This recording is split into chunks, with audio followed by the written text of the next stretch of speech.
दादा, ये डंडा लिए किधर भागे जा रहे हो? खैरियत तो है? अरे बबलू भाई, हर वक्त मजाक नहीं करो। ये डंडा नहीं है, झूला तुरो है। हम भी मेहनत करेगा, अरशद भाई की तरह गोल्ड मेडल जीतेगा। अरे नालायक, गोल्ड मेडल नहीं, गोल्ड मेडल होता है, सोने वाला।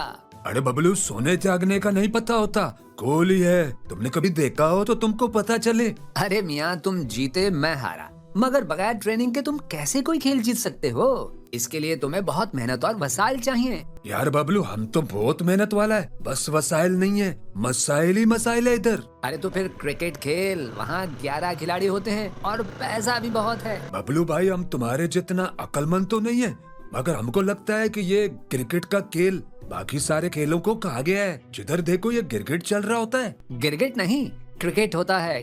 गिरगिट तो रंग बदलने वाला